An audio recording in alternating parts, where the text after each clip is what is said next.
Дорогие друзья, представляем вашему вниманию наш объект, в котором мы выполнили работы по монтажу камина.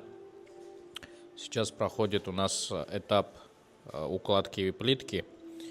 Плитка широкоформатная, 1,20 на 1,20 м, 1,5 на 30 и разные.